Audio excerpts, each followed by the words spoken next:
Just so y'all know. Okay. Let's see. Madam President, can you hear me? Yes, sir, I can. You were the first one on. That's true.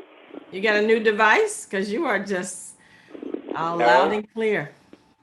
No, I'm You learning working how to something work. out. Pretty soon I'm gonna learn how to get pictures. Mr. Public Defender. Gordon. May I respond? How you doing? Good seeing you and good hearing from you. I'm good to hear from you. Can I give you a call after this meeting? Sure, you have my cell phone number, don't you? No, I don't.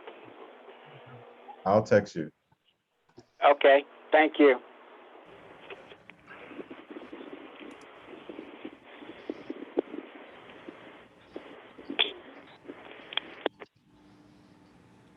Can I get you anything else right now? No, I'm all right.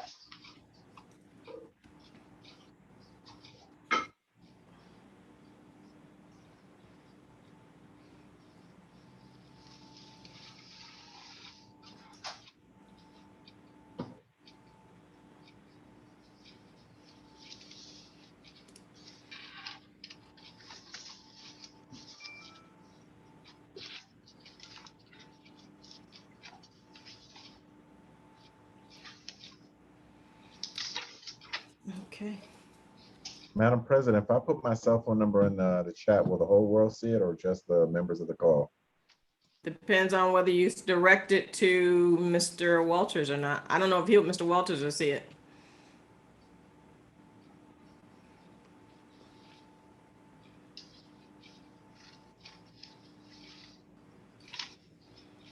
Better ask Mr. Walters if he uses that chat feature, President. I'm not sure he does, but okay. Madam President, if you could allow I that. use it occasionally, but not often. And Gordon, you can just you can email it to me at the end of the meeting. I think that's safer.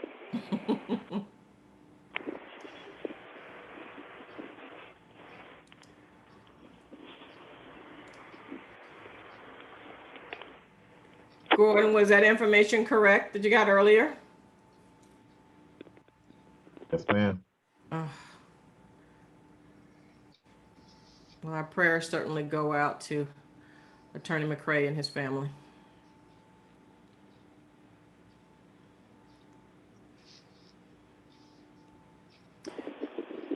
Can you brief me on that? Mr. Johnny McCray Sr. Has transitioned. Okay, So okay, yeah. we're going to send our condolences to Johnny Okay. McCray Jr. Okay. Thank you.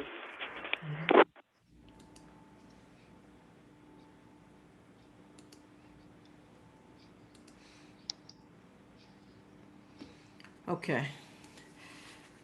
Let's see if there's anyone on the other side.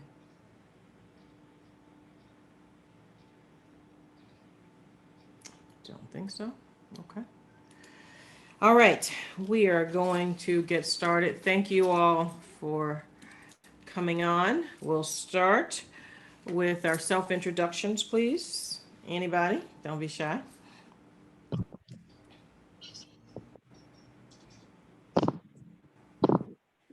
Hello, Phillips, DJJ Advisory Board. Alona Holmes, representing NAACP. Michael Bell, Community-Based Connections. Dale Holdness, Broward County Commissioner, District 9. Colonel David Holmes, Broward County Sheriff's Office, Department of Law Enforcement. Dr. Rosalind Osgood, Broward County School Board. Elijah Williams, Circuit Judge. Gordon Weeks, Public Defender. Valerie Wanza, designate for Superintendent Robert Runcie. Is that all of the board? Go ahead. Go ahead, Mr. Walters. Yes, Roosevelt Walters. I worked at the whims of the president. Oh my goodness. Travis Ladon. Mr. Watkins says he can't get in. I don't know about that now.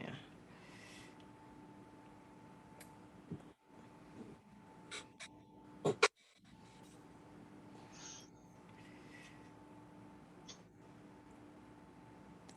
gonna forward over to David real quick.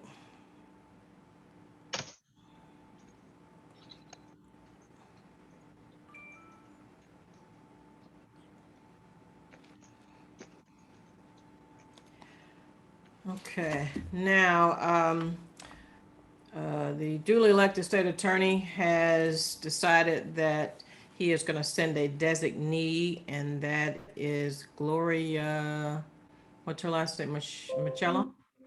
However, that, Ms. Michella is not on, the only voting member. He has sent a designee, the designee is saying somebody else is gonna be on. So, when we are at the appropriate time, I will bring over Jamel Marshall, to give an update, when we get that, reach that portion of the agenda. But our newest board member is Ms. Michella. The letter was received from the state attorney prior, I guess about a week ago. So, so much for promises kept. All right, so we will remember our norms. We do have some new people. Cell phones placed on vibrate. Raise your hand if you wish to speak. That should be your, if you're able to. I'm not sure if you're able to, Mr. Walters, since you're on the phone. Not sure if you're ready with the hands thing, but if you'll just speak up so we will hear you. Some of the people who are co-hosting will help us recognize those. We are going to ask that you speak a maximum of 3 minutes per person.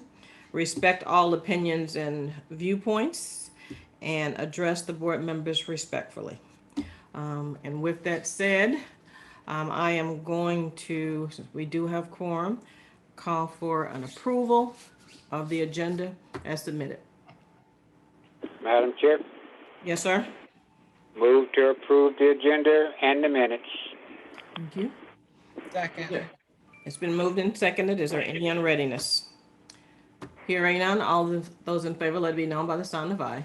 Aye. Aye. Those against, nay. Ayes have it.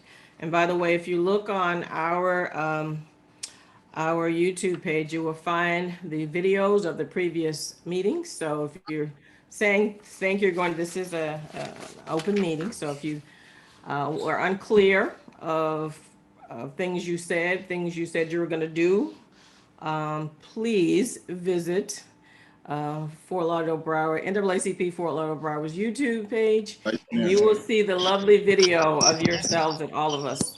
Commissioner Holness, I can hear you. Should I unmute you? All right. Crazy. Okay, done. All righty. So the question is, going forward for the rest of the year, is it your desire to remain virtual, or does someone have a burning desire to meet in person someplace? I have not spoken to anyone about about meeting in person or any place. As you all know, many of you may know, previously we were meeting at the government center. Prior to COVID, Commissioner Holness had made arrangements for us to use one of the conference rooms. And so we have been asked by DJJ to what we were going to do. So the we will be us. So from the board, please share with me what your desire is for meetings for the remainder of 2021. And I believe we have a hand raised, Judge Holmes. I would like to stay virtual, and I'll tell you a couple of the reasons. I'm still teaching for the National Judicial College, and I do it virtually, and so I'd have to be in my car trying to finish at the last 15-minute minutes of my course. Secondly, the Delta variant has become very aggressive in this county. And I have a family member that is challenged with her immune system until we can get and she's been fully vaccinated, but that is not shielding. I was just listening to Pepe Diaz and another commissioner in Miami both fully vaccinated, and both of them are now in the hospital with COVID. So I'd like to play it safe. However, I mean, I can mask up and come anywhere that you all want, and I can always give the students, the judges, a project to do. I'm committed until August, so I would just need another month to stay virtual, so I could do this and that too. And I don't get paid for any of this, so it's not a money thing for me. Thank you. Let's hear from others.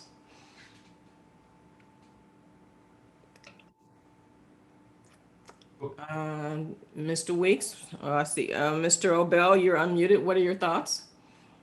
Madam Chair, I would encourage to stay with Zoom as well. I think it makes it more feasible for everybody to make sure they're on, and you know that other meetings are happening. So not that one is more important than the other. It just makes it easier in terms of traveling time and everything else. So I would encourage the Zoom as well, or do I'll stick with Zoom. That's just me.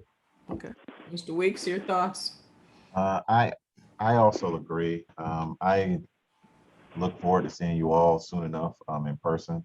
But because of the variant, because of the uncertain nature that we are with this variant, even though the courthouse is reopened, my office is still wearing masks. We still have a mask requirement within our office.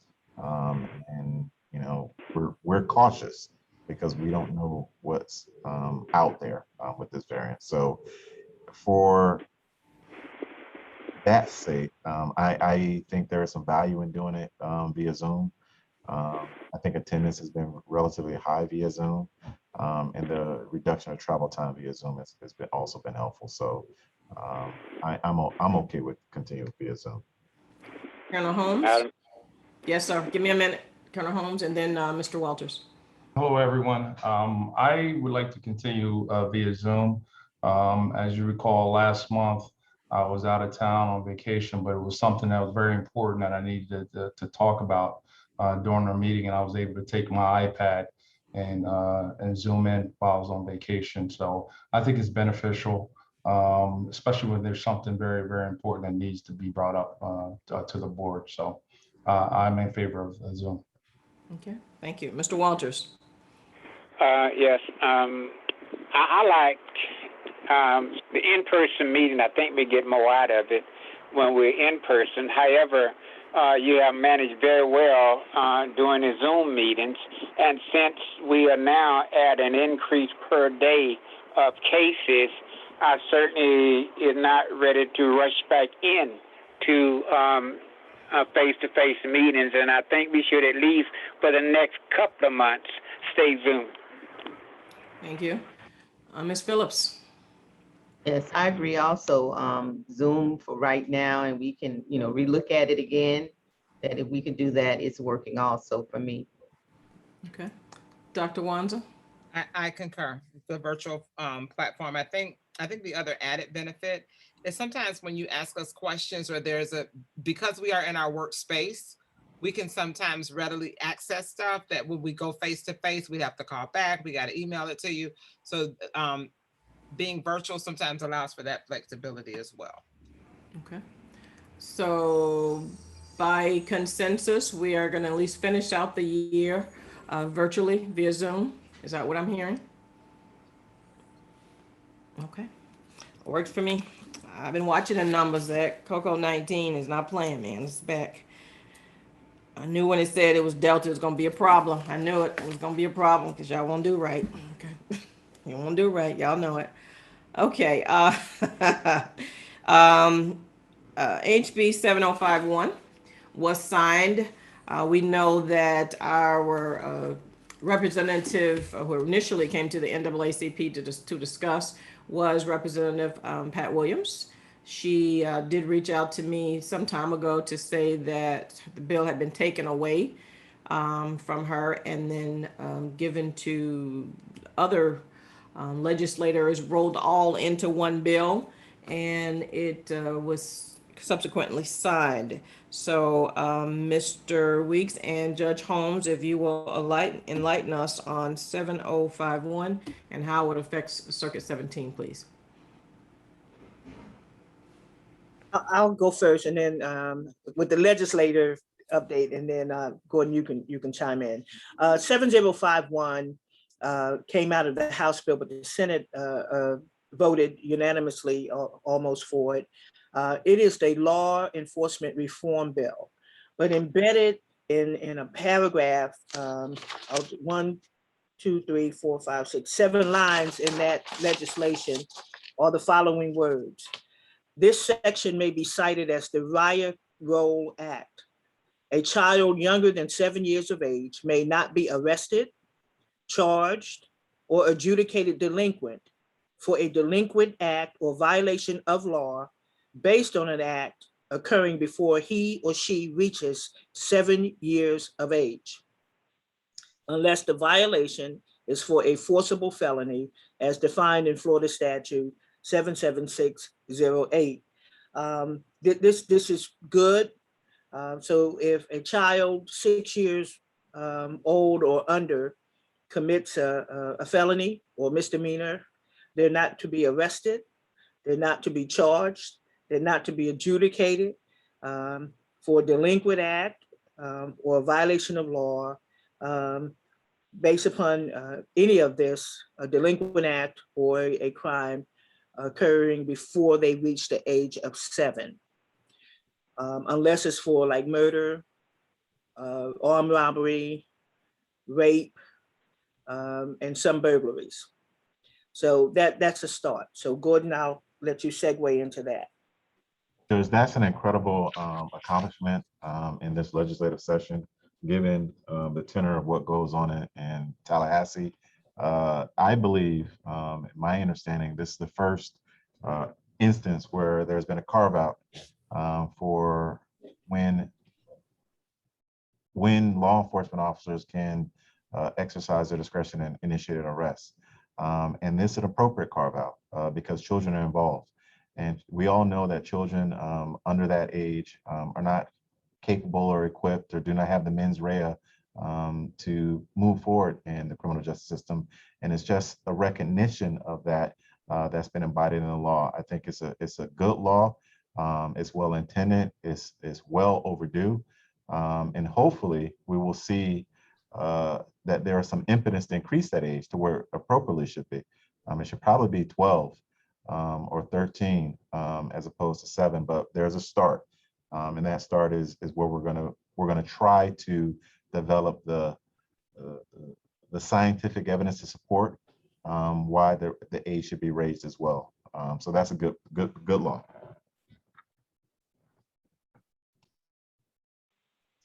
And how then does this affect where we're moving with on our MOU with the state attorney's office? Well, Madam President, notwithstanding this legislation, it only covers basically 6-year-olds, six-year-old and 11 months. If the child hits 7, and that's normally the 1st and 2nd grade that we're talking about, they can be arrested and charged. What we have asked for, I think about 4 or 5 months ago now, is that there be a policy adopted in Broward County, which the state attorney's office can do and implement, is to not arrest without calling the state attorney's office any child that's 12 years old or under.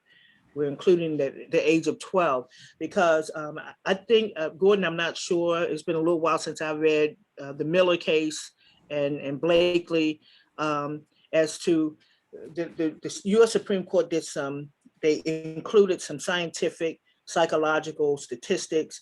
And I think between those ages, 7 and 13, their mind development, that's negligible. Well, we're talking numbers, but when you look at the development of their ability to understand and conform, that would be negligible between a 7-year-old and a 12-year-old. So we've asked for the cooperation of the state attorney's office on behalf of the NAACP not to arrest a child that's 12 years old or under, unless their office is contacted. But we've solved the 7-year and down, But that the statute is misleading, because if you look at the language, it says a child who has not reached the age of 7. So we still got to cover 12 and down. At least 12 and 7, that 5-year age bracket. But my understanding from the last meeting that only one law enforcement agency has agreed and signed on with the MOU, and that's a memorandum of understanding, and that is the Broward Sheriff's Office. But Colonel Holmes and Mr. Weeks can follow up on that. I did see the signed document. It was also endorsed by Mr. Lynch, who is the legal general counsel for the sheriff, and he agreed in form. Okay, do we have any questions or concerns from law enforcement? Any clarity requested? I can tell you from a law enforcement perspective here at the Broward County Sheriff's Office, we are putting that in our policy, so there's a clear understanding for all of our sworn officers, and they will be required to sign off that they have knowledge of it and have read it and understand it by our training division. This is something that the sheriff supports 100%. I know, our general counsel has been working closely with the state's attorney's office to get this done. So we're moving forward, and we're making sure that our troops are fully aware of the proper protocols, and making sure too that in situations where they have to contact the state's attorney's office, if there's any confusion, misunderstanding, they can do that through their supervisors. Thank you. Major London, I know that you're, and I'm throwing this at you, that your office is in the middle of transitioning from your interim chief to your new chief, and that's going to be several weeks now. But I know that in the meantime, where are you all on this, on the MOU regarding arresting 12-year-olds and taking them to the JAC? I'm not sure where you are as far as a memo, it's circulation. So if you have anything to share, it's, please do. Yeah, just like the sheriff's office, we're going to be on board with it. The interim chief, Lynn, is going to sign it and execute it now. So we are actually in the process. I'm doing, as we speak, updating our policies to comply with that piece. And so we're on board with the 12 and under. Thank you. All right.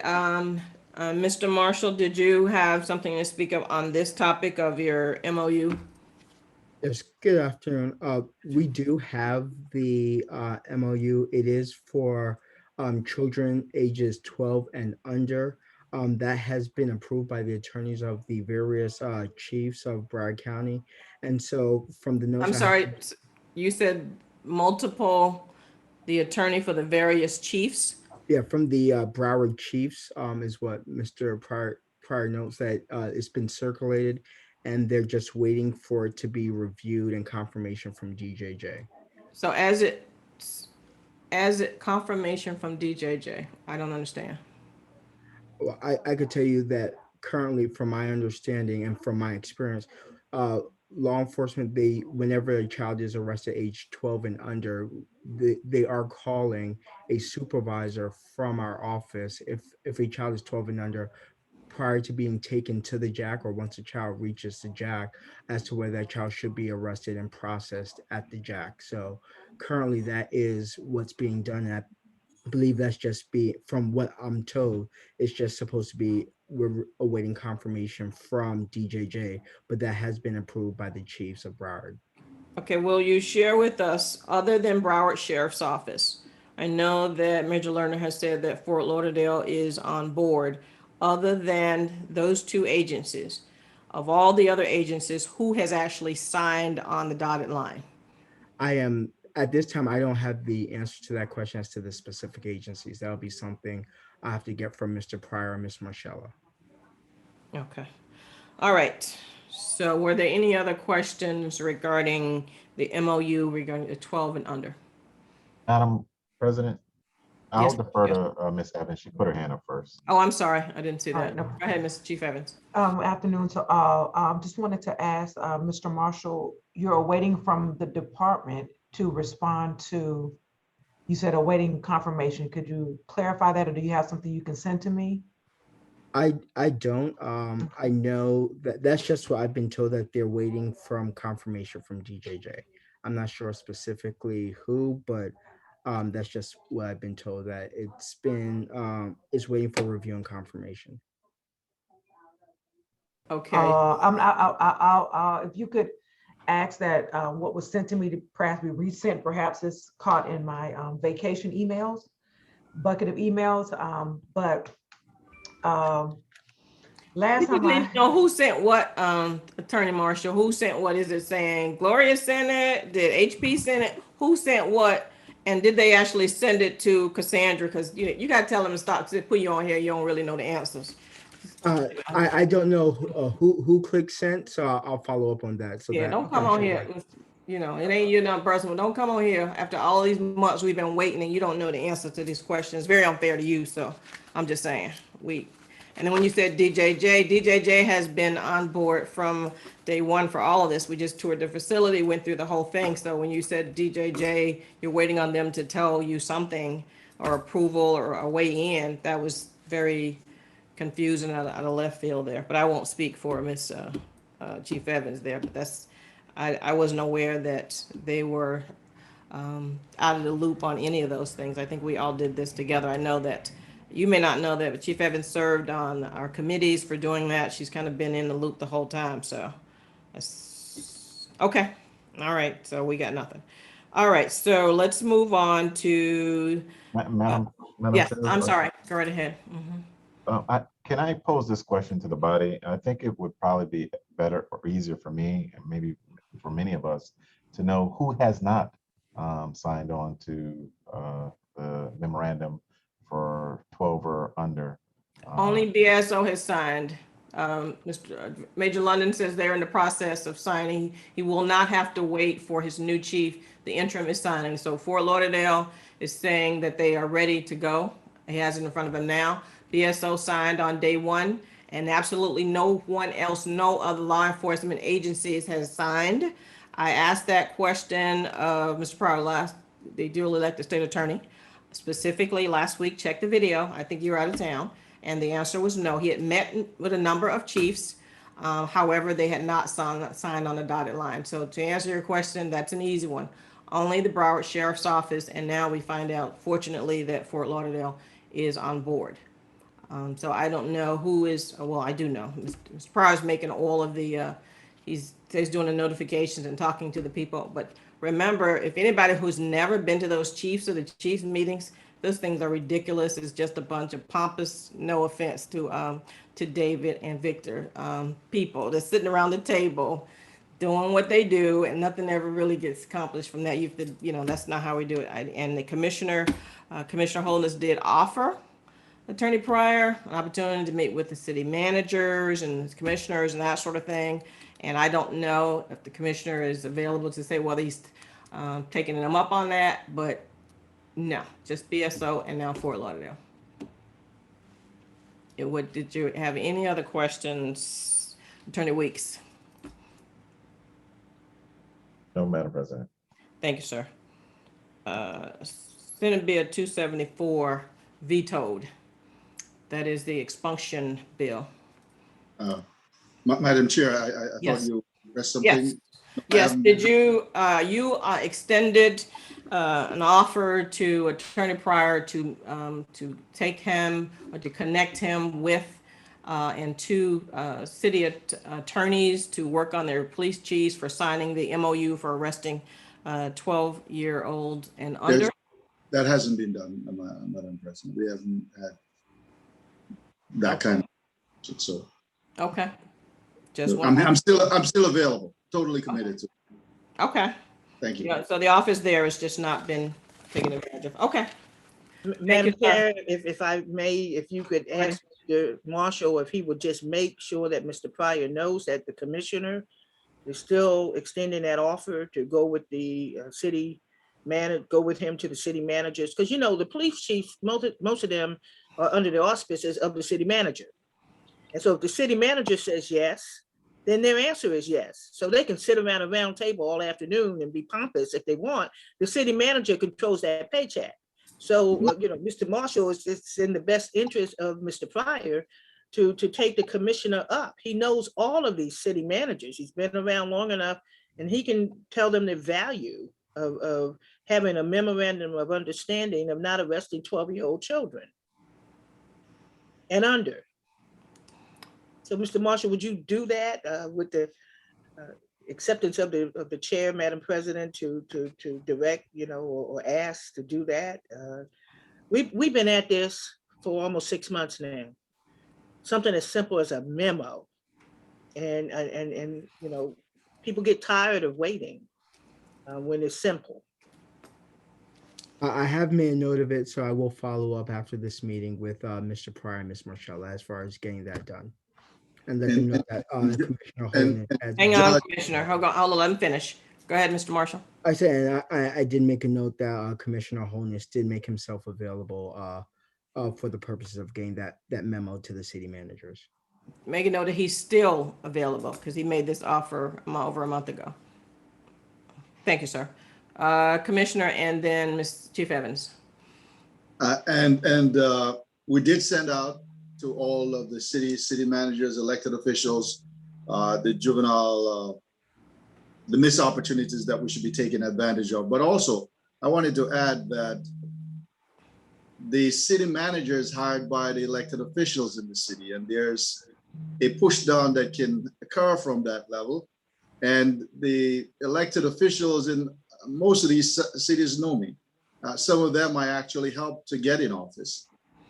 So the city manager will understand the importance of doing what needs to be done and not wanting to hear from those who hire and fire them, the elected officials. Okay, thank you. Chief Evans. Thank you, Madam Chair. Just wanted to advise that I was able to find the document that was sent to me by State Attorney Pryor. And so I need to review it to see what substantial changes were made. So in turn, it can be reviewed by our General Counsel's office. It looks similar in practice, but it specifies particular charges. So I'm going to have our General Counsel's office review that. It was received in my office on the 7th. Are you referring to the MOU regarding the 12 and under children? Yes, ma'am. Mm-hmm. Judge, do we have that? No, but the state attorney, the duly elected state attorney, takes the position that he does not have to share with the subcommittee things that we've been working on. So he just goes in between the organizations that he thinks are involved, and half the time he's not correct. So Ms. Evans, do you have any objection to forwarding that for me to review on behalf of the NAACP to me? I have no problem with that. Okay. Thank you. I'll take a look at it and I'll advise the NAACP once I've received it. Does the public defender have the document? If they could share the document with myself as well, I'll be more than happy to review it. Okay, Ms. Evans. Thank you. All righty. Juvenile expunction bill, Senate Bill 274, vetoed. What does it mean? What is it? What is the bill? And what does it mean? Was vetoed because the governor didn't want an automatic expunction of what he said of rapes and robberies. However, it was my understanding that even before they were considering that in the Senate, that the state attorney's office under Mr. Satz had an expunction program. So those of you who are more familiar with that than me, you can speak to the advisory board regarding that. Okay, so for several years, the state attorney's office under Maria Snyder, who was the chief at the time, conducted, this is prior to the adult expunctions, had held several, went from quarterly or monthly, sometimes even more, juvenile expunction workshops for those children who successfully completed diversion. They were given the information, time and place to show up, and many of us participated in those. So the question is, Mr. Marshall, since they sent you, are you aware if those workshops are happening now under the current administration? And if If so, tell us when, and if not, do you know if they are going to resume? At this time, I don't have any dates as far as when we're going to be starting them back up. I believe there was a discussion, but as far as when that's going to take place, I don't have any information on that. Okay. So you're saying they aren't happening that you know of? Are you doing that? You're not doing any, and you're gonna is the diversion program still functioning? Yes, we're still juvenile diversion? doing diversion, diverting kids locally and kids who are charged with offenses here but might not reside here. I mean, we're the coalition, I'm speaking strictly to the coalition meetings. Is my understanding, yes.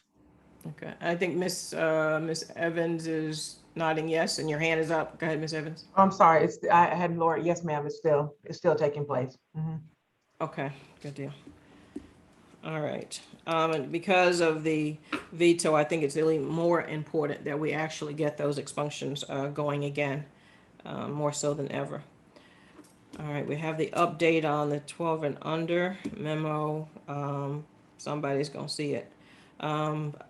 Subcommittee report. So let's start from where we left off a month ago. Mr. Weeks has his hand up. Madam Chair, if you can let me just circle back to the ceiling expansion veto. Yes. I think it's so important that we recognize what this really is. It's pure politics. Okay, there's no ifs, ands, or buts about it. It's pure politics. This was an unprecedented bill that went through both chambers, House and the Senate, without one negative vote. One negative vote, and all the committees, all the such, everything from both sides, Republican and Democrat.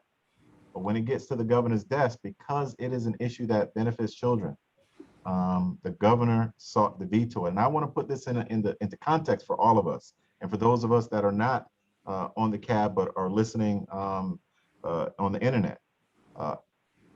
If you contrast that to what you saw occur just 2 days ago with the protests in Miami. And I'm going to tell you, folks should be encouraged to protest. Folks should be encouraged to be civilly unrest when there are issues of great public importance you're trying to raise awareness around. But the governor, when there was a protest all throughout the community about Black Lives Matter, the governor sought to make that SB1 and HB1 his two primary bills the last legislative session, anti-riot bills. And then when those protests occurred in Miami, he immediately came out in support of the closure of the streets that has now been raised to a felony level, when in fact he was 100% against it when Black Lives Matter was doing it after the George Floyd arrest. We have to put this in a context. When it is issues that affect predominantly people of color, the governor is 100% against it. We saw it with the anti-riot bill. He put all of his political eggs into one basket to make sure that was passed expeditiously. And he then stood in the face of an expunction bill to benefit children, predominantly of color, merely because it would benefit them. Pure politics. And we have to understand what we're dealing with. Hold on one second, Mr. Weeks. And I'm glad that they're on the line listening. There is another Honorable Elijah Williams on this call. Who is that? Is someone using your link, Judge? Madam President, my password was shot, so I'm using my judicial assistant's set up in her area. I don't know why anyone else would be using it, but if I can step away, she was trying to repair my link inside the courtroom. So give me a few seconds, madam. Don't worry, I'll just send her over to the attendee side. Okay, thank you. Hi. All right, that's you, Gina? Okay. Yes, I'm sorry to interrupt. I just fixed the judge's Surface Pro on his bench. So if you wanted to come in here, Judge, or whatever you want to do. Okay, thank All you. right, just making sure. I'm sorry. Go Thank ready? you, ma'am. All right. Continue, Mr. Weeks. I'm done with my soapbox, but I just want the world to know, and I want everyone in Broward County to know that we have to recognize pure politics when he see it. He vetoes a bill that's predominantly beneficial to children, that's going to impact children of color, and he strongly supported a bill that was directed at protests for Black Lives Matter, and then is thwarted when other groups take the same tactic that was so effective to raise awareness around issues that are important to communities in this society. We have to know what we're dealing with. DJJ and every other agency in that government needs to recognize that we're done playing politics with our children. We're done. We need to make sure we stand up for our kids. Thank you. And I know it puts law enforcement in an interesting position, even though the memo from the colonel said right away, that's not what we're trying to do. But if I recall, a couple of days ago, I saw a couple of the chiefs down there out there rah-rahing with the other people that were protesting. So I guess it depends on what neighborhood you come from is how we're enforcing the rules. I mean, I saw something about there were those that want you all to go out and man the entrances and exits and that sort of thing. Colonel, are you all concerned about if there is a protest here and how you all would handle that? No, not at all. We're going to handle it like we've always have, and like the sheriff advised in the past. We're not going to deviate from what we put out in the memo at all. We're there to make sure that no violence or things don't escalate out of hand, and violence occurs. Then we have to step forward and do whatever type of enforcement we have to. But as the sheriff stated in the past, as long as people are peacefully protesting, we're not going to elevate our response any further. But we will make sure that the safety comes first for the residents and those that are traveling the roadways.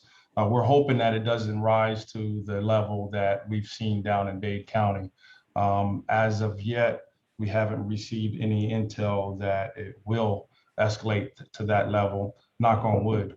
But if it does, we're prepared to respond accordingly. Thank you. Judge Holmes? I just wanted to point out, and this is only from what I've seen on the news, and I've followed it closely, because every action that has been going on in Miami-Dade violates House Bill 1 for the anti-rioting. And a couple of people on the scene, when they closed down the Palmetto Parkway, one of the busiest highways in Dade County, when they closed that down with protesters, they were throwing rocks and bottles. And one man said they wanted to escalate it. They wanted to get arrested so that President Biden would take action and do things. So they have clearly violated that law. And the law says any law enforcement office that refuses to enforce it, they're going to talk about taking money away from them. I guess if they had gotten suntans, maybe they would have gotten arrested, but they didn't look like the rest of us. So I'm just putting that out there. But as long as Amendment 1 to the Constitution of the United States stands, then I feel that House Bill 1 is unconstitutional. There was some thoughts that regarding state attorneys who refused to file on the protesters as well, based on this bill. What is the current position of the state attorney's office, Attorney Marshall? I don't know if we have a position at this point. Mr. Marshall? I don't. Okay. All right. Are there further comments and concerns? Because I know that if that had been our kids over there from Dillard, Dr. Osgood and Dr. Wanza, we'd be having a whole different kind of, and Mr. Watkins, we'd be having a whole different kind of conversation up there. I saw more than 9 people out in there blocking the Palmetto. But I guess it's all applied to who you are and who you vote and what you look like. Okay. Mr. Weeks, work of the subcommittee. Thank you, Madam Chair. It's a lot of stuff that's going on and, it gets distracting, but let's stay focused. The work of the subcommittee, we have met. We have prepared the civil citation program as statutory required for this circuit. That program has been memorialized and signed by all of the parties, including the state attorney's office, the clerk's office, and my office. We have also received from the state attorney's office and the clerk's office a memorandum memorializing their commitment to review those cases that get to the clerk's office and hold them for the statutory review to offer children civil citations that otherwise would qualify. In addition to that, the chief judge has created and issued an administrative order memorializing and adopting the program plan that we have created. And right now, that should be presented to this body, but I wanted some guidance from you, Madam President, Madam Chair, as to when you would like us to present it to this body for adoption and approval, and then we can memorialize it with the county as we've all discussed it we're doing in the past. If you will prepare for next month for sure to walk through it. Has it been given? I know the draft was sent to the county, but has this been, what has the county received and how are they reacting to the memo? Because initially, as you know, as the judge pointed out, that the county's program was not up to statute. Has that been received and updated as to at least do that part? The county was a stakeholder in the subcommittee, very active stakeholder, as well as DJJ through Ms. Evans. And I think every stakeholder's had input in putting this together. What I will do, if you allow me, I will send a copy of the agreement, the administrative order, and the memorandum of understanding to all the members on this call, so they can review it prior to our presentation at the next meeting. Okay. Judge Holmes, have you seen the agreements? All They were emailed to me at about 1:30 this afternoon. I have done a cursory review, but I don't want to advise the NAACP on something that I've not read in detail and made underlines and in delineation. So I don't have a problem with it being sent to the entire cab. And so that next month we can at least, say yay or nay, and all, but I think you should put deadlines on when we can offer edits or comments so that we'll be ready to vote at the next meeting. But I have received it, and I think Mr. Weeks, according to the email chain, sent it to everybody that was on the subcommittee. Am I correct, Mr. Weeks? You're on mute. Yes, everyone on the subcommittee has seen a copy of the final draft that was signed off on. Okay. Madam Chair, if you would like me to send it out, I just checked my emails. I do not have a working email group for this cab. If I could send it to Cassandra Evans and she could distribute it to the cab, or someone else that has a working email group for all the members of the cab. Okay, I'll make sure it gets done. So does that complete your report, Mr. Weeks? Yes, it took us a while, but we got it done, and we're looking for feedback. All pieces. So you've got the administrative agreement, you've got the MOU with the clerk's office, you've got the final piece from the state attorney's office. All pieces are done. We have the program, we have the memorandum of understanding with the clerk, and we have the administrative order from the chief judge. All pieces are done. Okay. And hopefully all the suggested edits from the judge, because I know she had some concerns about the clerk of the court and what the MOU actually said. I think her initial statement was it doesn't really bind her to do anything. So certainly her general counsel would say sign it because it didn't really say anything. has that been remedied to your knowledge? To my understanding, those have been addressed. There was a subsequent edits on that memorandum of understanding that was then incorporated into the program, which also incorporates the administrative order. So the thing was tying it all together and making sure that it was binding all together. So my understanding has all been done, and the language that has been proposed to do that has been adopted. And Madam Chair, if I may. Yes, Judge. I did check for dates and attachments. They all seem to be there. I just want to make sure the clerk signed off on June 25th. That's the same day that the administrative order was issued by Judge Tudor. So it won't take me long to, make sure there are no typos or anything like that, and advise, the NAACP in writing. But it looks all patent and ready to go.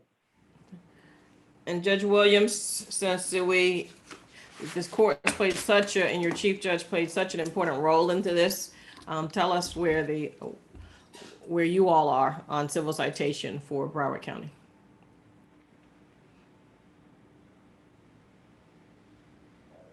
You're muted, sir. Madam President, as I understand it, the chief judge and all of the judges are on board in terms of civil citation. But if I may speak candid, may I speak very candid, Madam? Please do.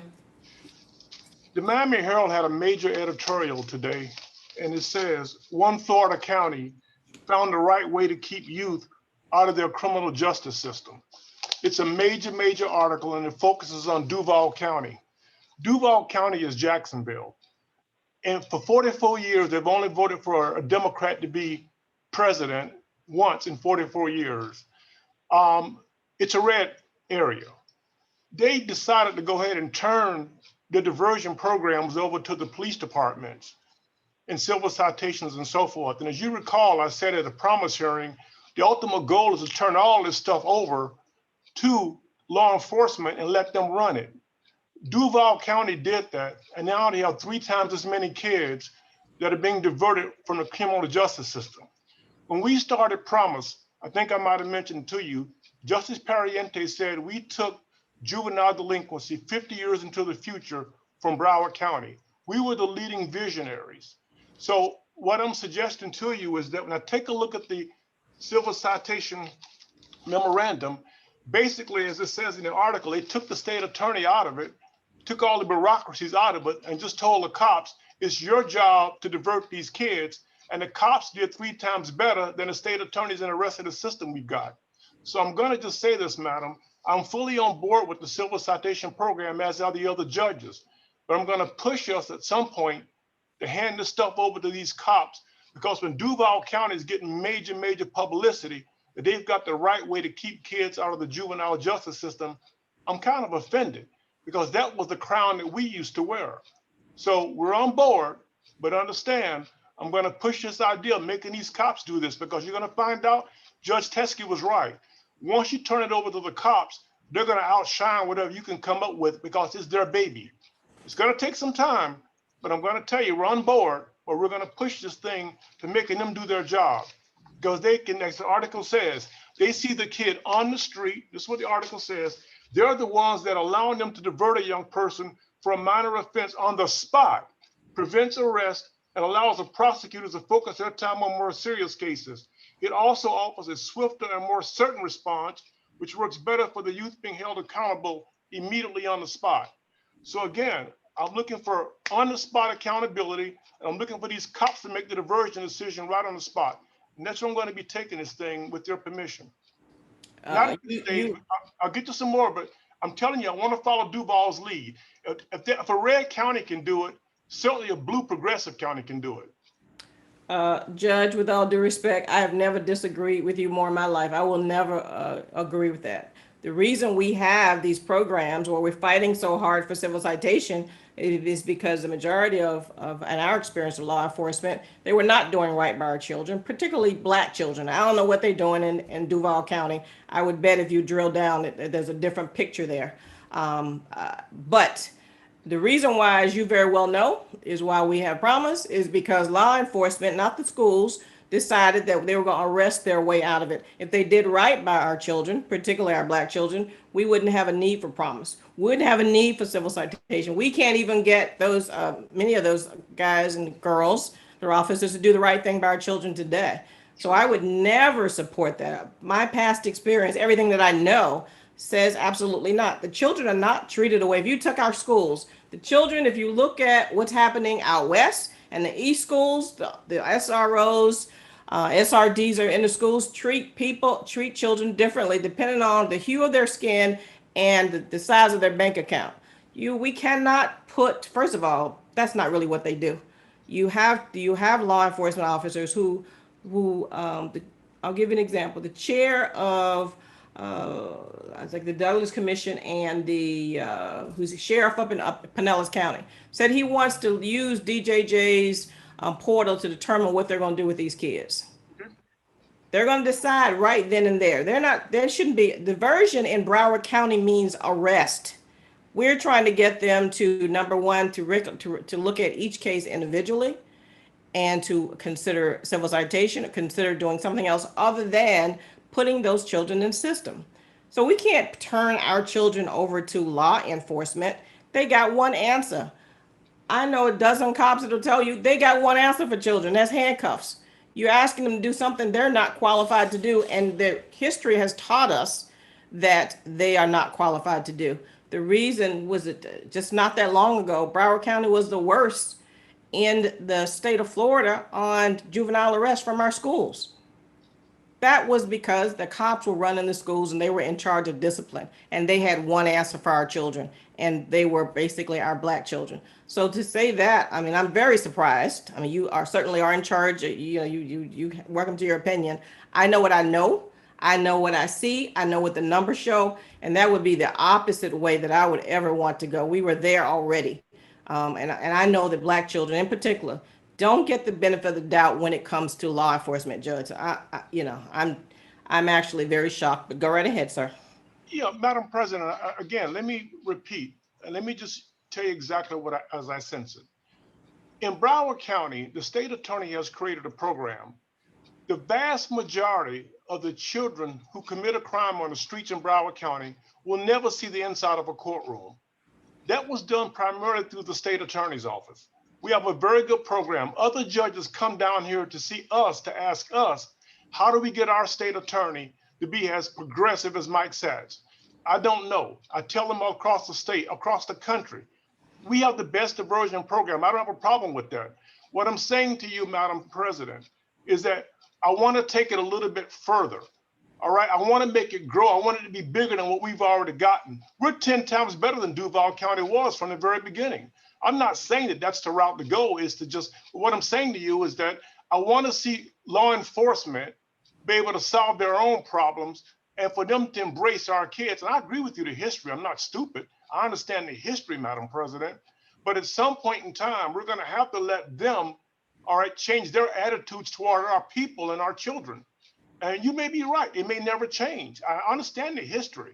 But at some point, we're going to have to force this issue and not just have a whole bunch of talking, but demand that they indeed change in the hearts and minds and souls of those who wear those uniforms. And maybe I missed the whole point. But the bottom line is that we have to change the hearts, minds, and souls. Because from right now, it's their job to police our children fairly. It's their job. It's their duty. It's their responsibility. And I'm not going to try and do their job, responsibility, and duty, make them do what they're supposed to do. We're saying the same thing. I just want to put this. I don't think we are, Judge. We ain't saying the same thing. Let me just say that the state attorney is in charge of diversion because statutorily they're in charge of diversion.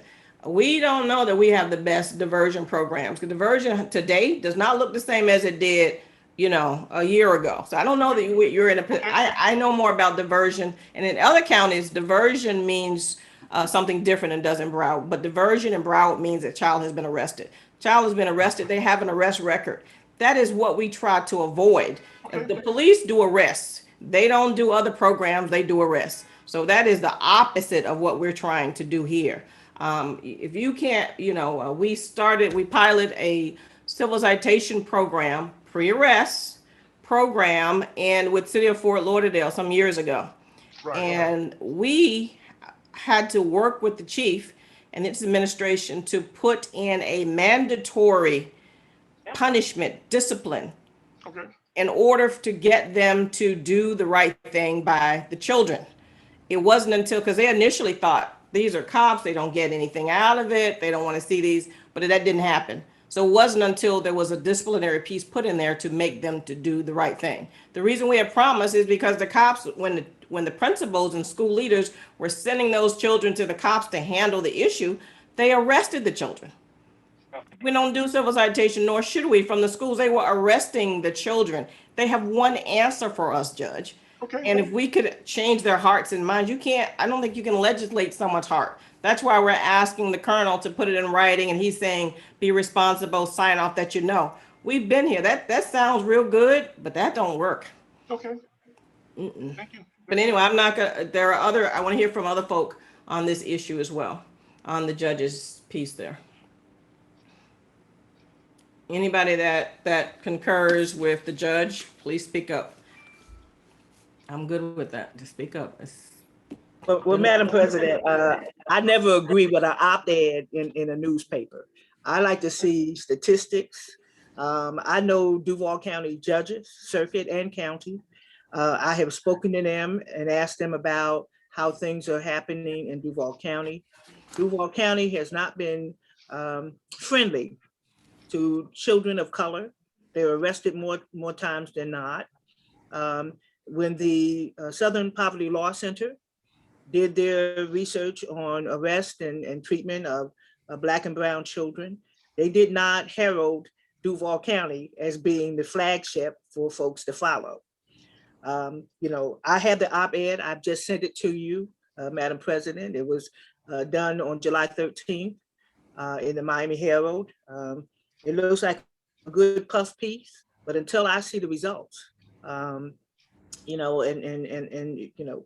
can say, what you want, but it starts off that juvenile courts handle approximately 750,000 delinquency cases each year in the United States. All right, and then that means they were arrested, right? Well, if they're I don't know. If they're delinquent, they had to be arrested. So they all got records. Or something brought them to the attention of the court. And my understanding is the only way that you get the attention of the court is if you got arrested and you're in a program. That's why we're trying to use civil citations, so you never get the attention of the court. Correct. So diversion programs get the attention of the courts. And I don't care who's running them.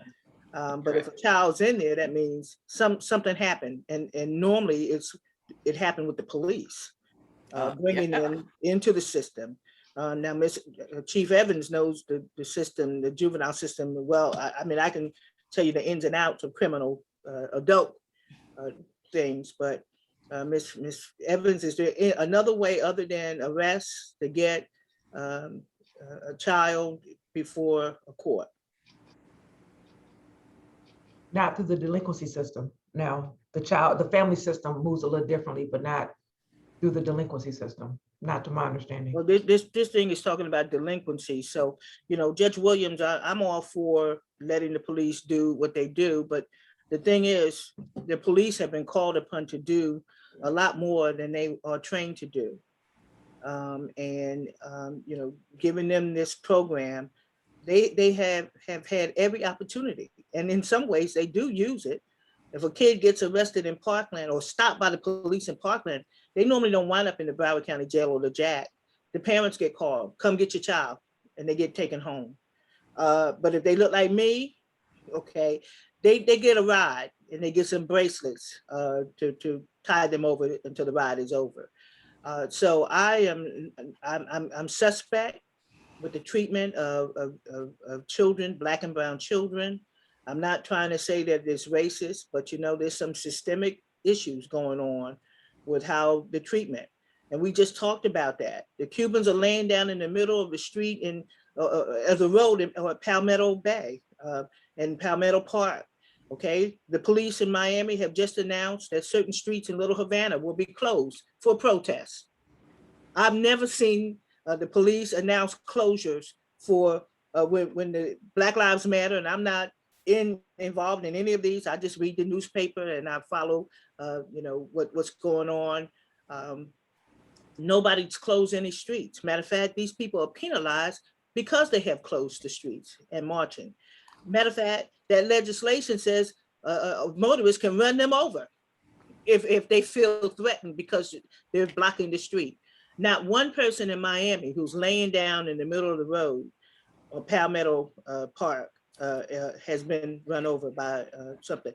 So I said, well, maybe the people who are protesting for Haiti, and they've been sort of like scared because of House Bill 1. So the Haitians are not in the streets, and they should be. Okay, they deserve as much attention from the United States as the people in Cuba do. And I'm just let's play it fair. Okay, I'm from Philadelphia. If something happened to me, I would hope that Philadelphians would come down here and lay in the middle of Federal Highway just to protest because something happened to me. So Judge Williams, I'm not all. I mean, I love law enforcement. I have worked with them over the years. I still work with a number of them. A number of them I count as friends. They protect me both state and federal. They and I have good rapport, but when they're wrong, they're wrong. And I like to be like, as the Bible says, cry aloud and spare not. Lift up your voice, okay, and show them their transgressions and their sins. And so that's what the NAACP is trying to do. If we wouldn't even need this advisory board, in my estimation, if the police were doing the right thing by all children, regardless of race or socioeconomic background. So I'm going to read the op-ed. Madam President, I have sent it to you. Anybody else? Gordon, I'll send it to you. If I got your phone number, I'll send it to you. I'll text it to you. But I think that's a dangerous proposition to try in Broward County. You can't even get the chiefs of police to sign off on not arresting 12-year-olds. On nothing. You can't get them to do nothing to sign up on nothing. So thank you. My 3 minutes. Where we got that from? Yeah. Hold on one second.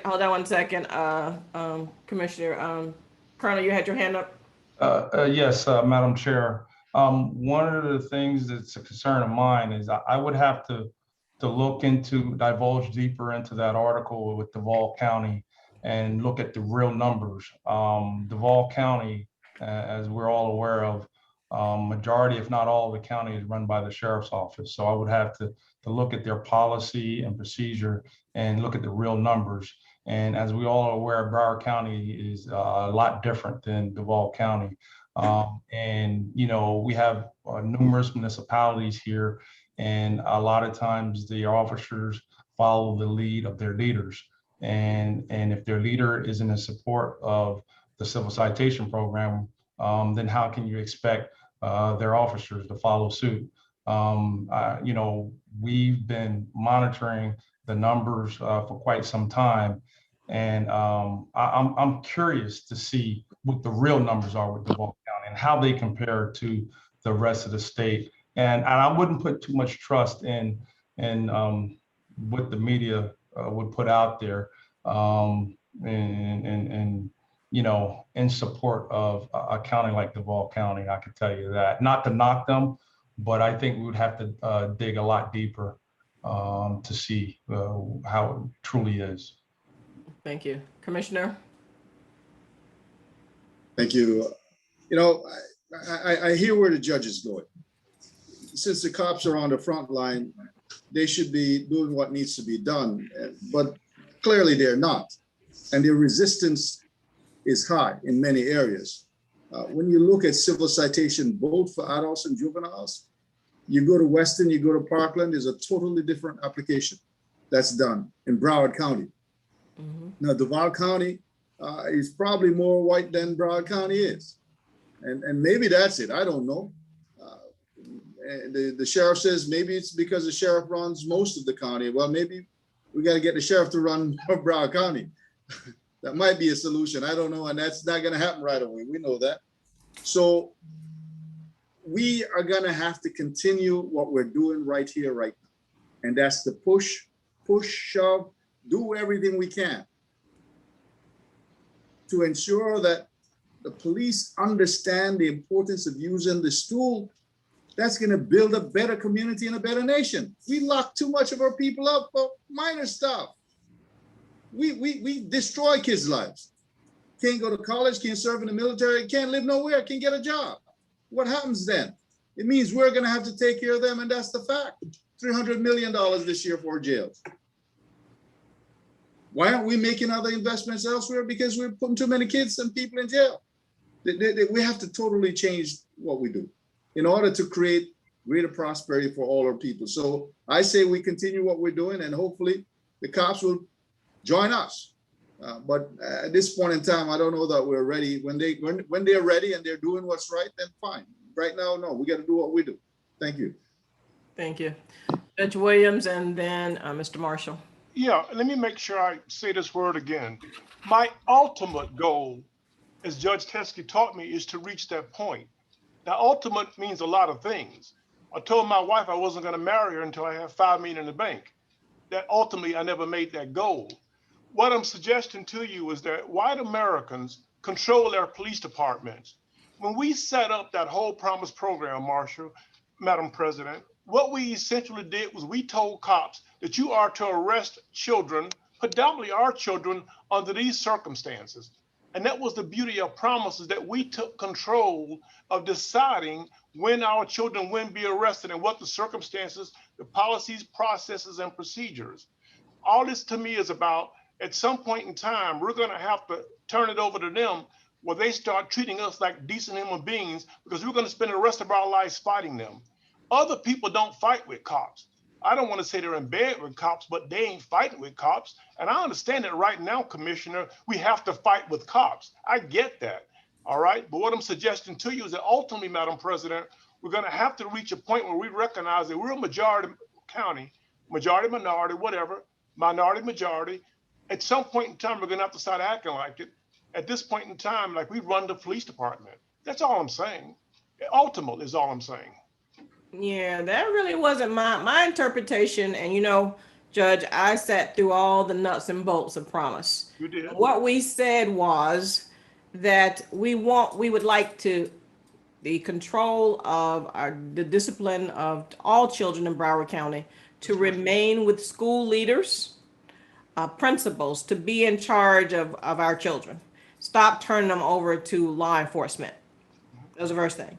And the second thing was we if you remember the flow chart, a roadmap to say do these things prior to, and if you just have to, maybe look at these type things. That is if the statute didn't say that it was a felony, that sort of thing. So we didn't actually say we want you to arrest the kids. It actually said we want you to breathe first, Right. Think this thing through, and if there is absolutely no other alternative, then move forward. The idea was to stop the arrest because, and we're speaking in generalities, but we all know that not all cops are bad. I don't think we're fighting with the cops. I don't see that. I think we're trying to make sure that all agencies do right by all children.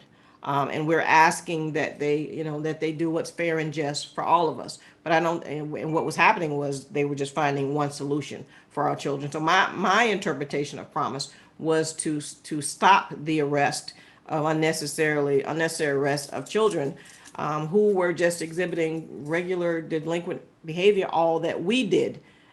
So we all may have gotten into a little shoving match or running the hallway or something like that, but we didn't go to jail for it. A good friend of mine he's a retired cop who has gotten into so many fights and blooded people's nose and all that. I was like, well, if you did that now, you would never be the police ever. Your whole life would have changed. We're just holding children to a different standard, and I just don't believe, and I agree with the colonel. If you had it in the police, and let's just say if it was the sheriff, and you get the wrong sheriff in office, then we are in big trouble. The children are in big trouble. So that is not the answer ever, and I don't see it ever being. I've seen too much, seen too many numbers, go by the data. That wasn't the answer then, and it's certainly not the answer then now. Mr. Obell. So I think there's a few things, right? To Judge Judge Holmes' point, you're right. If it was Haiti, they'll be ran over. Two, I'm married to a cop who don't look like me, and majority of you all that's on here knows that. The reality of it is, we are expecting folks who, Judge Elijah Well, I have heard you said this before, they are here to protect and serve, right? And that's what we're getting. That's why we're getting the results that we're getting, because they are protecting and serving. When you have sheriffs and chiefs who don't want to sign off on racial equity training that they make campaign political promise for, that's a problem. When you have city managers that's not enforcing their chiefs to make the right decision, that's a problem.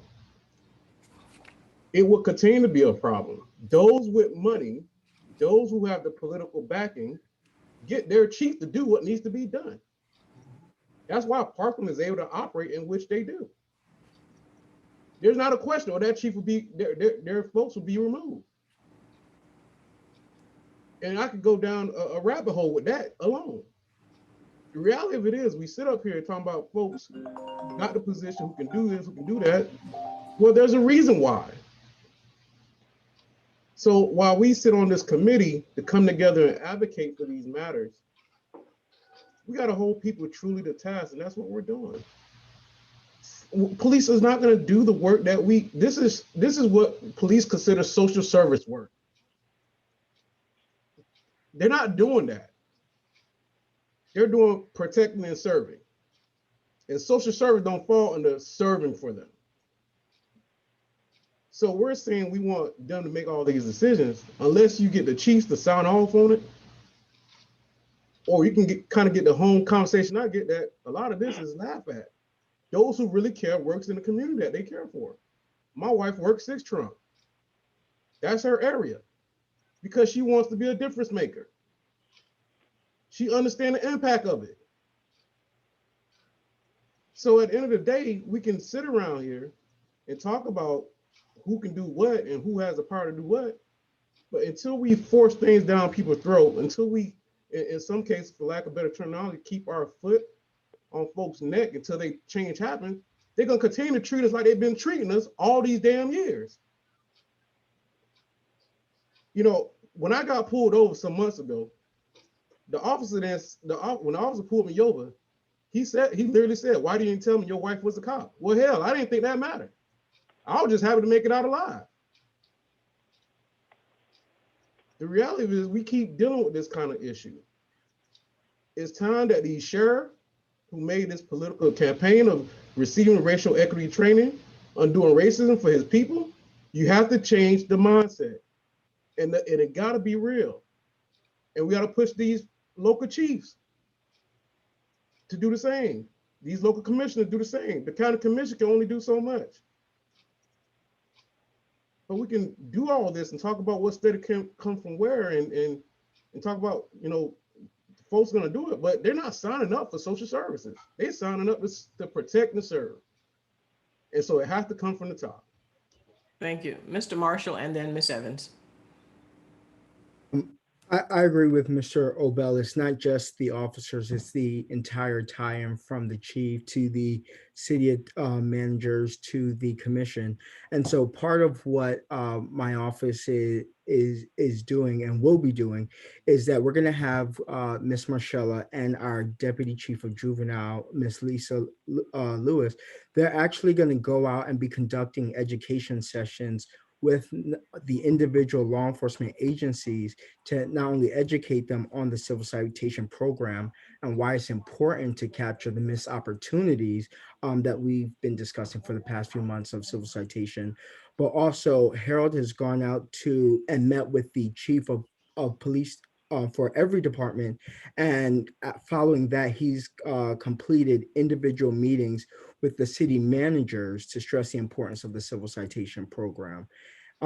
Next, he's going to be scheduling meetings with the mayors and the commissioners of each municipality, so that way they also understand the importance of civil citation. So I agree with Mr. Obel. It's not just on the individual road patrol officer who's dealing with the children on the street. But there's a time where, you have to get the leadership involved, where you have to get the city commission, the managers involved, so that way the entire system is working together. So part of what my office is doing and has taken the task of is going out there to make sure that everyone from the people on the street up to the people who are making the decisions at the dais understand the importance of the civil citation program, in which we're going out and we'll be stressing it to all parties involved. Mr. Marshall, I just have I do know that Harold has gone out, but those meetings didn't go well. I've had some conversations with some of the staff that were in, they didn't go well, and they've netted us nothing so far. So, and when, no offense to the major and the undersheriff, but y'all also, the cops are just some funny kind of people, and they're funny on who they listen to. Particularly who some non-cop telling them something about how to do their job. That's not really that has not netted anything, and it's not gonna get us where we need to be. And then your office has to have a better, last time I heard, on last month, I heard the direction with your office was going on and tying civil citation to the other MOU and mixing up civil citation with other things that we're working on.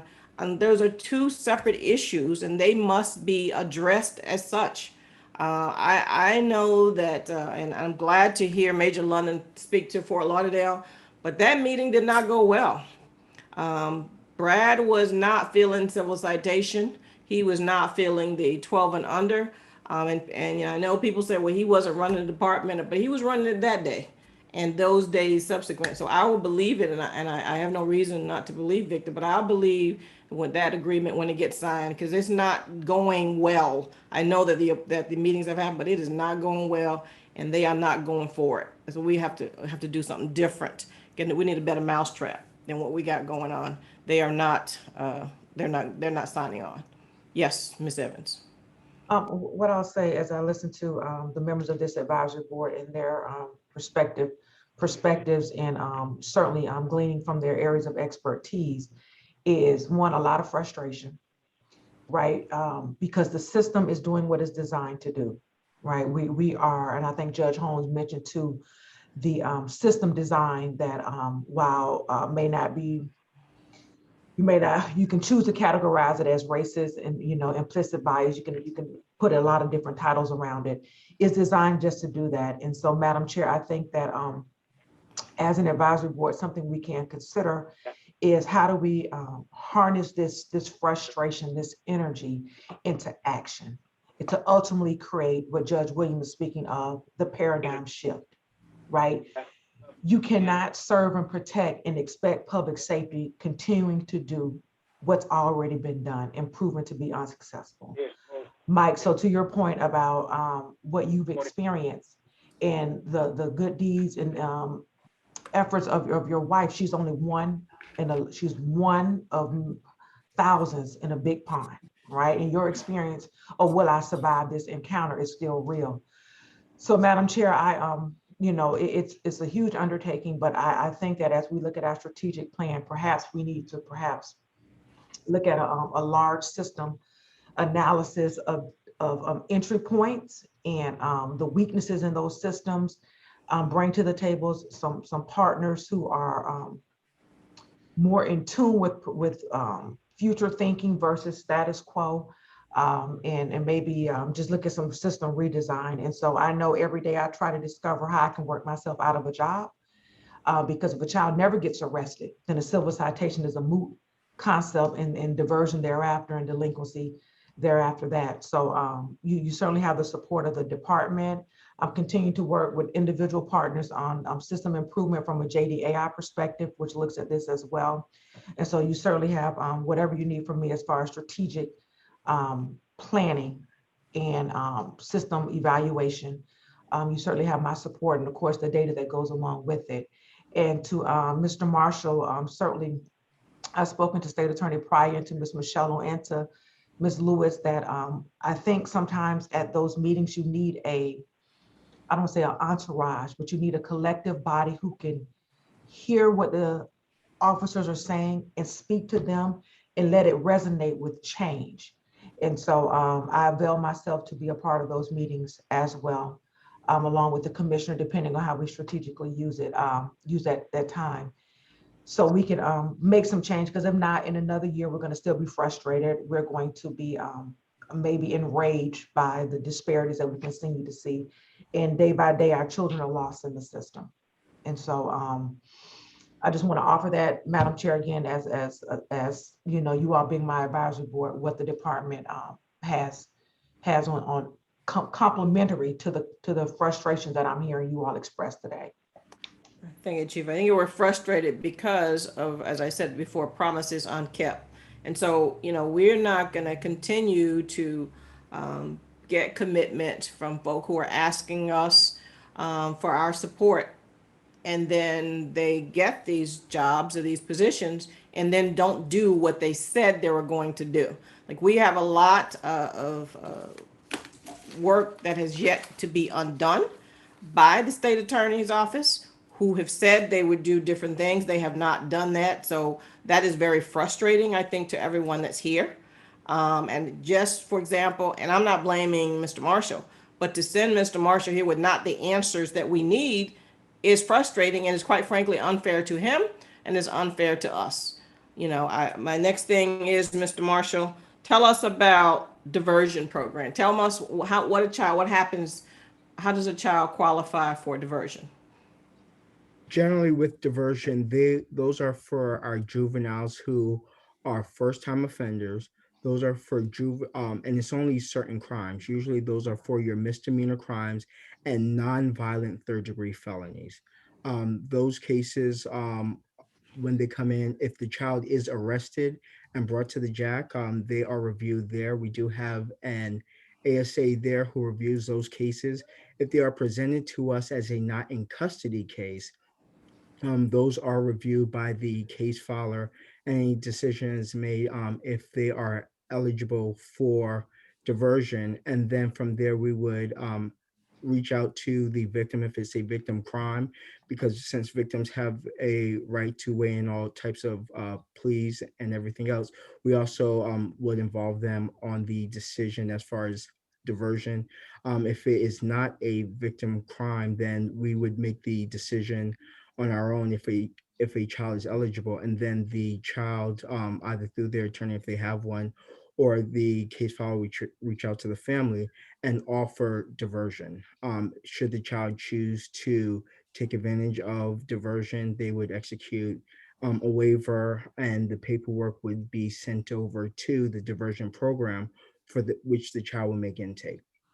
Diversion usually lasts up to 6 months for most of our diversion programs. By the end of the diversion program, as everyone knows, the child would the case would be no information. If the case was not filed, we would no info that case. If the case somehow were filed and then a courtroom supervisor were to review it and determine that this should have been a child that should have been diverted and the child was eligible, the courtroom supervisor would make the same efforts, offer diversion, and should the child take advantage of it and successfully complete it, at the end, the case will be no pros. Okay, and so what are the numbers? I believe I was on a call with Ms. Evans on the advisory committee, and I think Dennis said for last month, there were about 50 cases of diversion. Do you have any idea where you all are this month? I'm not sure how many cases exactly are in diversion at this current time. How many programs do you all have? That Are there? Do you know if the program or Ms. Evans at the Diversion Coalition, are they advising the child or the children of the expunction opportunity? I'm aware of if they are providing that information since COVID. I haven't seen any announcements related to the expunction opportunities that are available. And if my recollection is correct, it's about 12 or 13 diversion programs, different levels, different service array. Can you provide for the board, Mr. Marshall, your guidelines on juvenile diversion for Broward County? I can't provide the guidance. I can You tell will you. do that in writing, please? Not I'll, today, obviously, but in I'll writing. have someone follow up and provide that information. And is that still Dennis? He's over who gets in and who doesn't? He is, and Miss Michelle, I think, ultimately has the final say should there be a question about it. So I'll have either Miss Michelle or Mr. Alsbury follow up with that information. Okay, thank you. Let's go to, I think we got time for a quick, and I saw your hand up, Judge Williams. Give us a quick one and we'll move on. Go ahead, I'll mute Mr. Walters. Go ahead. Judge Williams. Yeah, can you hear me? Mr. Yes. Weeks? Mr. Weeks, I'm getting old. Okay, I'm 62, I'm getting old. I recall about 2 or 3 years ago, there was a major shift where there was a law sign that's saying that when a child turned 21, with the exception of like sex offenses and so forth, that child's record would automatically be expunged. Am I just completely suffering from dementia? But I thought 3 or 4 years ago that was announced and we all clapped and everything else. So I'm confused as to, is that not the law or is it the law? It's the matter in which the FDLE interprets it. There's also some provision that says that the FDLE does not have to hold in confidence those matters that will otherwise be charged as a felony if an adult, and they've taken the position to release most of that data to the general public. So the way that the FDLE interprets a juvenile arrest, that stuff is out there, and it doesn't automatically get sealed and expunged. The only mechanism to have it sealed and expunged is pursuant to the statute to seal or expunge the record, or if you successfully complete a diversion program, and then you have an opportunity to have a secondary sealing expunging before the diversionary program. So that was technically how it was supposed to happen, but the Department of FDLE interprets it differently because there's another provision that gives them the opportunity to release it. Okay, last thing I just want to say, Mr. Marshall, back in the early 1990s, the biggest problem we had, I think, in Broward County was inmates who were mentally ill, how they were treated, people out on the streets.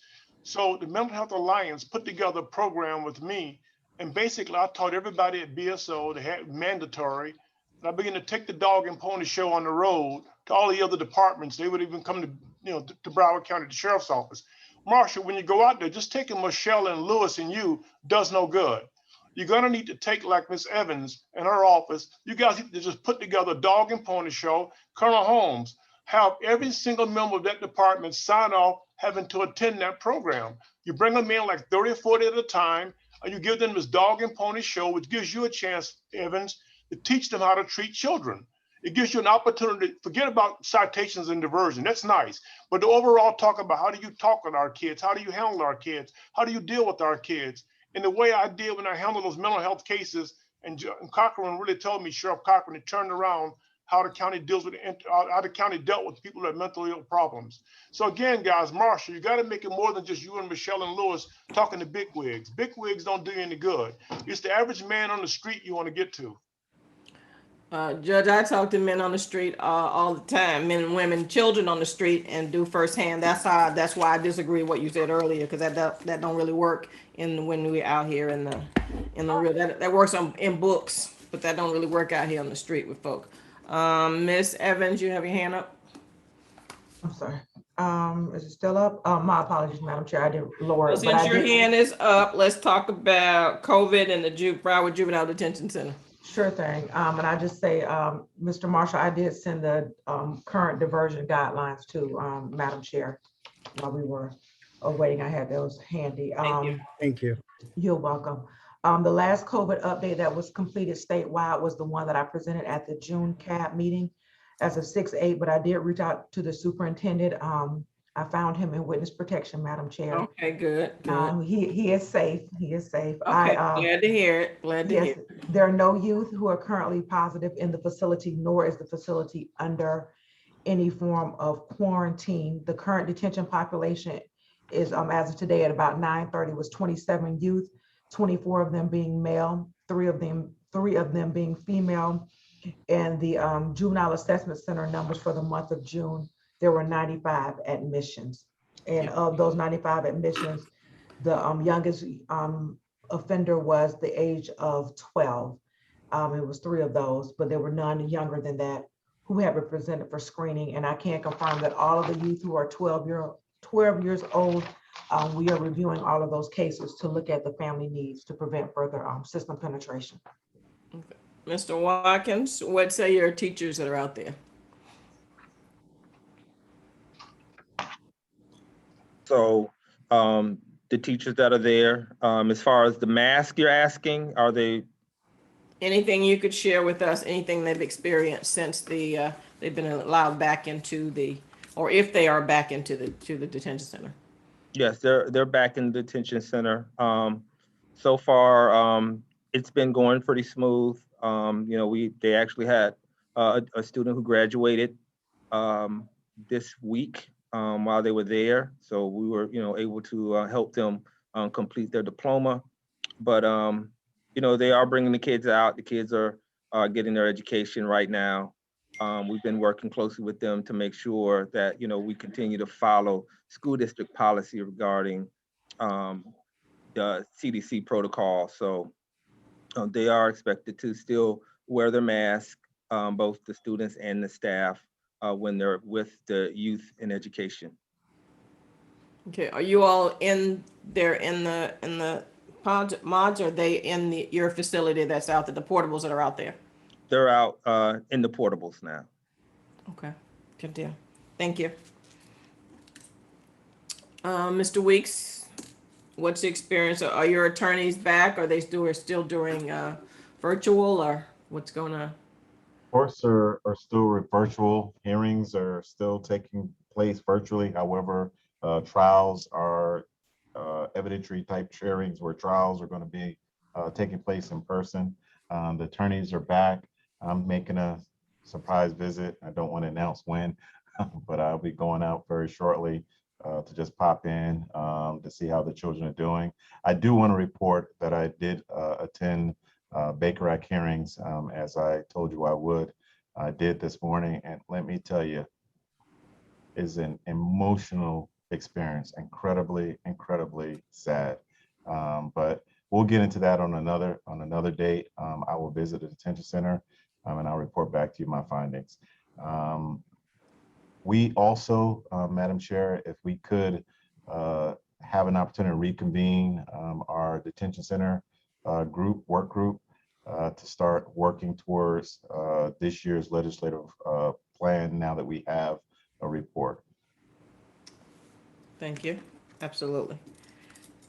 Brown County Jails, Colonel Holmes. Yes, Madam Chair. At this time, there are a total of 7 male juveniles currently housed at our Paul Ryan facility in Unit C4 and C5. Currently, school is out until August, but there have been various activities that the staff is doing to make sure that they stay academically sharp.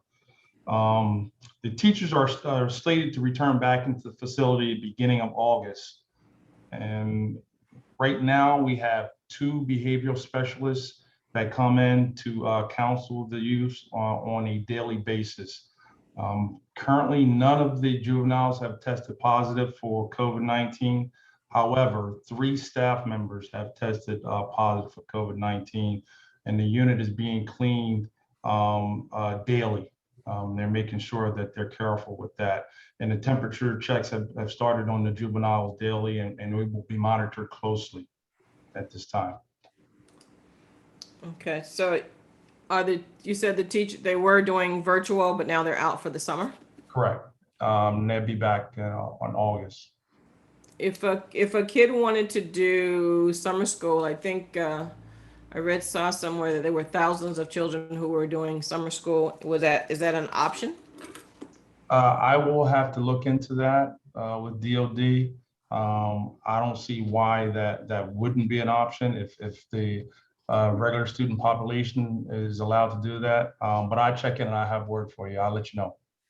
Mr. Watkins, Dr. Wanza. I'm gonna look too, because I just asked the same question. If they're middle high school age students and we're offering summer programming, was the opportunity afforded to them? Okay. Because I know that there are specific rules, because the DJJ students are on a certain calendar. So summer school or summer programming, I will say, David, unless something's changed, has always been a part of the students in the detention center and in DJJ programs. But particularly if you have students who have an IEP and they qualify for ESY and things of that nature. So I'm going to double check. Okay. And I will let you know, Madam President. Okay. You were saying, Mr. Watkins? No, that's right. Dr. Wanza answered it. So then, Colonel Holmes, I know you said you guys are trying to do some things to keep them engaged, but perhaps maybe that would be the answer to your question for those individuals. I concur. So if you all will work that out and at least make the offer, I think that would be helpful. Thank you. Somebody said something about missed opportunities. Who's got the report? I think the commissioner alluded to in a report earlier, and Ms. Evans, who has the missed opportunities report? You don't have a opportunities report? Are you looking for it? Okay, thank you.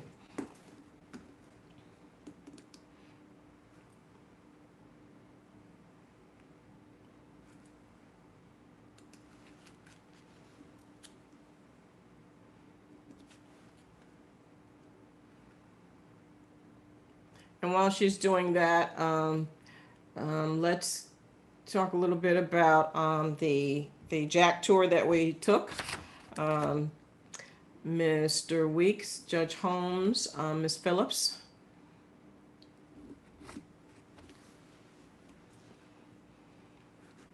Go ahead. If I can start, yes. I was very impressed with the staff at the JAC. They were very open and accommodating to all of us. We asked a whole lot of questions, got the sense of the people that are there. It seems that the sheriff's office is trying to get some staff that are mindful of children and children's needs to be there. And I think once the requirement for dual certified officers being in that facility is really going to assist with civil citation a lot. You know, the facility has some things to be desired when it comes to, you know, design, but overall, what they're doing with what they have, I think they're trying to do the best at that. We saw everything. They weren't shy about showing us the good and the bad, and answered all of my questions. And, you know, I'm going to ask a lot of questions, but, you know, from what I saw, I was happy with what I saw. Okay. Judge? I concur with Mr. Weeks, but I went a little further. I wanted to see where the children sat, and I sat where they sat, especially the electric chair that they have there. I sat in the cells. I do object to Ms. Evans having taken photos of me in the cell. If they ever get released, you will be looking for another job in another country. I will guarantee you that. But I did find the staff to be engaging, and I certainly put them through their paces with my behavior. I acted like a juvenile would act at times, and they were very attentive, responsive. But you know, you can't guarantee that they're going to be the ones there all the time. But I was satisfied that the children would not be mistreated under their auspices. So thank you for the tour. Appreciate it. They offered us some jailhouse Kool-Aid. I don't know what that's about, but you know, I was kind of thirsty, but I don't want no jailhouse Kool-Aid. It was orange. I didn't drink it. If they had red, they would have been on to something. So I want to request that the jailhouse Kool-Aid be changed to the flavor of red, not the color, but the flavor. Everybody knows that that's the flavor. Ms. Phillips. Yes, I also I felt the same thing. I also felt that the staff, they're doing their very best to attune to the needs of our children and the juveniles, you know, but on a level of concern in what they do, and they also try to do the wraparound services, and they have a lot going on that I think sometimes we don't know, and they also need some assistance in that area from time to time. But I was very much pleased to see the level of concern and knowing the needs and how they're doing the best to work with what they have, and that's not a lot. So I think we also should take a look at that. I know that DJJ should be, but at the end of the day, those are our kids. But I will say we need to take a look at what's going on in the JAC and see what we can do to support on that end if we can. Yeah, I concur. I did appreciate the staff that was out there, to the Colonel, and I still have a bet unofficially of lunch with your people there. I think I'm gonna get it. I think what's the guy's name? What's his name, Judge? The one that called you grandma?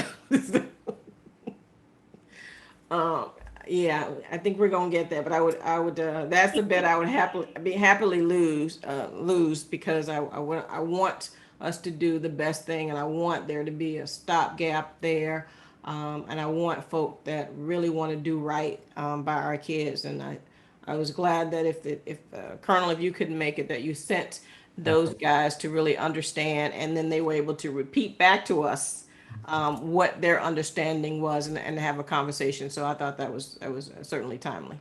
For the record, his last name is DeMarco. Anthony DeMarco. And tell him he's on my list, and y'all know what happens when you get on my list. Madam Chair, if I could just echo what you were saying, you know, one of the things that I thought was the most important is that we were asking them what their understanding was of you know, arresting children, and their understanding of civil citation and their understanding of diversion, you know, because it's one thing to have policy, and it's another thing to have the people on the ground understand how to implement policy. And, you know, after that conversation, it led me to believe that your people, at least within that JAC confine, understood the mission or the vision of where we're trying to go as a CAB and where we're trying to go as a community. It's just to make sure that we have everyone on the same page with other law enforcement agencies when they bring them there, because they seem to get it, at least for the purpose of civil citation and the purpose of diversion. They understand the distinction between the two. They understand they don't blend together. They're two separate things, and that law enforcement has a different responsibility when it comes to civil citation. And they were the gatekeepers in the JAC and things of that sort. So that was important with those types of quizzing and those types of questioning with those people on the ground, to know that they understood what they were tasked to do. Yeah, that's important. So we certainly appreciate that, Colonel. Thank you. Okay. Evans, Chief Evans. Madam Chair, as I did just a preliminary look at the data that just came out, I was able to send it out today, so it really hadn't been analyzed, but 20 youth appeared on our report for the month of June, missed opportunities, to include a few youth who were whose home county was not Broward County. Of those 20 youth, 11 were then found themselves to be in an arrested posture. Of those arrests, 7 were for domestic violence, and then the other 4 were not for domestic violence. And of those that were not domestic violence related, 2 of them have been subsequently diverted, and 2 of them are still pending pending action. So diverted where? Been as in sent to diversion, or they've been sent to civil citation? Sent to diversion. So those 4 tentatively missed opportunities are children that should have gotten civil citation, but were not offered as such, as we see it today. As we see it today. And I know I did look at one of those youth's record a little bit closer. It was age. He's currently, the young person is currently 18, but he was 17 at the time. And so we just received the referral in the month of June, but it took place last year. And that could be one of the reasons that it didn't pass through the civil citation portal or process. But so that'll give you 1 exception out of those 4. So 3 were potentially civil citation eligible. Do you know what departments? I do. the form I'm looking at, and I don't have the kid with the Just the with department. the age, with the Fort Lauderdale, Seminole, and Davie. And I did have follow-up conversation with Davie as well throughout the month of June to kind of educate, explain it to Detective Granite about some of the nuances of the processes. So that's just my preliminary review, quick review of the data. Victor London, Major London. I'm here, Madam Chair. Okay, turn your camera on so we can see you. Did you hear I'm what? here, Madam Chair. Okay, thank you, sir. Did you hear what Ms. Evans, Chief Evans just said about your missed opportunity for Fort Lauderdale? I did. And what say you? I say I'm staying late tonight, actually working on this program as we speak, and you guys are going to see a positive change. Okay, is it possible that you all can connect, you can find out exactly what the case and a little bit more details on how it slipped through? Sure. Is there a mechanism to share my contact information? I will give it to her. I'm gonna give her your cell. I'm not gonna give her your office number. I don't use it, and she's not gonna use it either. Okay. That works for me. Just tell her not to call at 8 o'clock. Okay. I called when I have it. I called now. I did call him at like 8:34. I think it was a holiday. He was on vacation. I had a question, so Yeah. but yes, I will. Anytime. Okay. All right. And so you said Davie and Seminole. Okay. Seminole's have you had good luck with them? I was actually told recently to make sure that we look twice at Lord of Hill as well in the missed opportunities report as well. Okay, well, certainly will look. I know Miss Leslie Rodriguez from the Civil Citation Program, once she sends them out, she's really expeditious on getting them out. So Mr. London, you should see them from her. If not, I drop my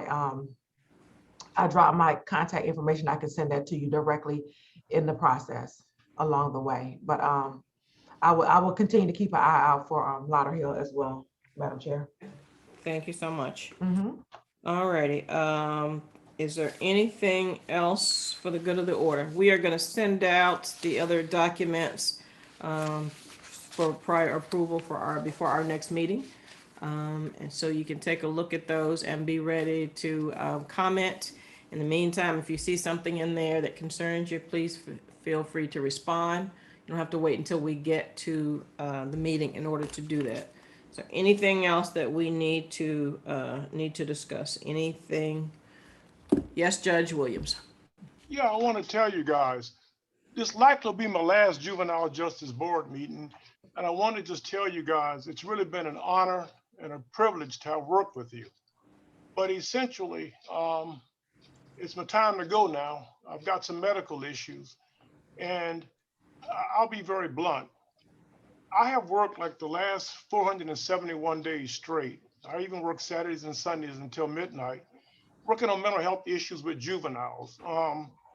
So I've been working like nonstop. So I ended up with a hearing doctor, and I'm going to be very candid. I can't hear that good.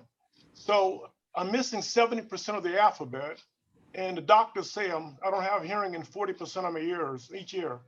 So that last time we were at the Promise with that big old room, that meeting, I have to tell you guys, I didn't hear a thing that was being said. So I'm beginning to find out that I've been missing a lot of nuances because basically I read lips. And despite having a $7,000 hearing aid system, and they revamped my entire courtroom, and I even sit in front of the witnesses so I can hear them within a foot talking to me, I still not picking up a lot of stuff. So I think it's only fair that you have, a board member, particularly the judiciary, someone who picks up every word, every nuance, and I don't have that anymore, even with the hearing aids. I was at my doctor yesterday, and I couldn't believe it. Put my hearing aids in, 1 foot from the nurse, and I couldn't even hear what she was saying. So again, I think my greatest privilege was the work that we did with Roosevelt Walters. Roosevelt, I just want to tell you, it's been a privilege just knowing you. And I'm never going to forget, I told my father it was my greatest thing before he died, is I worked at Roosevelt Walters before my father passed away. But I just want y'all to know I'll be around. I do great in trial because I'm a foot away from the witnesses. But again, it's just not fair when I'm not picking up every word. And sometimes I say things that come across that don't make any sense to you guys because I can't catch the nuances. And so it is what it is. My doctor said I lost it due to explosions in the Air Force. I was an anti-tank man, and there was a lot of explosions and stuff when I was there for 6 years. So guys, I just want to tell you guys, keep up the good work. I'll be around. I don't know who's going to take my place. I do know Judge Orlando initially 8 years ago was supposed to be the person who was on this board, and I kind of took it from Judge Orlando through some subterfuge. But at any rate, my guess is he'll be the one who'll be designated at some point in the future. I don't know if it'll be as early as next month, but I will be leaving the board. If this is not my last meeting, it'll be real soon. I just want to tell you guys, thank you very much, and thank you for your support. And I have to tell you, I love that quote by Justice Pariente when she said that promised, the whole idea of that program took juvenile delinquency. She told me 30, if not 50 years into the future. And that was because of all the work that you guys did. Madam Chair, your leadership was incredible. So you guys just keep on moving, keep on going. Judge Holmes, you can certainly stand in place of the judiciary. You know how I think and so forth. All of you guys have been great. Evans, I love everybody. It's kind of emotional for me, but the hearing is something, man. You put hearing aids in now. I got to kind of get close to see everybody's lips and so forth. It is what it is. But I'm dreading even going back to that room in the government center. I got to tell you guys, I couldn't even hear the person across the room, even with a microphone system. So again, I'm no longer going to pretend. I can hear in court because they're feet away from me and I have a special mic system. But otherwise, guys, my wife will tell you, I can't hear a thing. So good luck. And I just want to say thank you to everybody, okay? And getting kind of emotional. I never get emotional. So take care of yourself, guys. Thank you, Madam President. Thank you, Judge. We appreciate you. Judge, I appreciate you, and I tell you, we go back a long ways, and I'm gonna miss you, man. Yeah, I'm gonna miss you too, Roosevelt. I gotta tell you, you were like, I just never forgot what you did for the Black community when I was BSO's legal counsel, Roosevelt. I used to sit in awe of you, and I still do sit in awe of you. I love you to death, Roosevelt. If I could just be 1/10 the man you were, Roosevelt, you are in terms of what's best for our people and civil rights, Roosevelt, but I'm never going to be another Roosevelt Walters. There's only one Roosevelt Walters. But just thank you for letting me be in your life, Roosevelt. It means a lot to me. Thank you, Judge. And Madam Chair? Yes.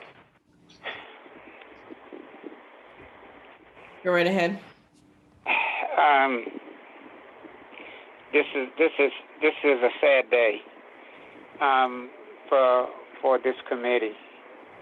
And Judge, you took my speech, except mine wasn't about hearing. And I have been talking to Madam Chair and the public defender, and they have encouraged me to stay around. But I was just about to make today my last time. And I'll be at the next meeting. Thank you, Mr. Walters. I'll give you a call after this. All right. Thank you. Anything else for the good of the order? If I might say, Judge Williams, I respect and admire you dearly, and I thank you for paving the way for a lot of us here at the Broward Sheriff's Office. You know what you mean to me. I'm going to pray for you, and God's going to look out over you, and we will always be here for you. You're our brother, and don't ever forget that. Madam Chair, if I can move Just to hang on one extend. second. I want to make sure that before we end this call, Judge, I want you to lead us in prayer, a special prayer for the judge and the rest of us, Mr. Walters, who are on there, especially those individuals. Yes. I was going to move to extend the meeting for another 10 minutes. So it is 5 o'clock. So if we can get a second on that, then we can all talk and then pray. Okay. Second. All right. All's in favor? Aye. Those against? Nay. Ayes have it, Judge. All right, Elijah, before I pray, I just want to tell you, I feel bad because I feel like I've chased you away, you and Mr. Walters. Y'all better stay. I'm just here for the NAACP, not and you all have that institutional knowledge that I can lean on and draw from. So I would ask if there's anything that can be done, that you two gentlemen at least stay till I figure out, what I know what my role is with the NAACP, but our children are suffering. And we need warriors here in the battlefield to take up the staff to defend these children. I'm new at the game, but I'm a loud mouth and I like to get things done right away. I don't like to wait a long time. My pastor once told me that I have need of patience. I understand that, but we don't have a lot of time and our children are suffering. So if there's any way that you can stay, I'll even talk louder like I used to do in the courtroom, Elijah, for you. Mr. Walters, you stick around because I haven't had time to even, chat with you about juvenile issues. So if at all possible, and I'll be praying for that. So if all hearts and minds are clear, what I'd like to do, she's on this call and I defer to her. I can pray. That's all I know how to do. And that's what I do on a constant basis. But we have Dr. Rosalind Osgood. And Madam Chair, if you'll let me defer to her. That would be perfect. Thank you. I will allow her. She is also a licensed minister with the New Mount Olive Baptist Church Ministry. So Dr. Osgood, if you would engage us in talking to God today. Thank you, Judge Holmes, and I'm humbled by your deference.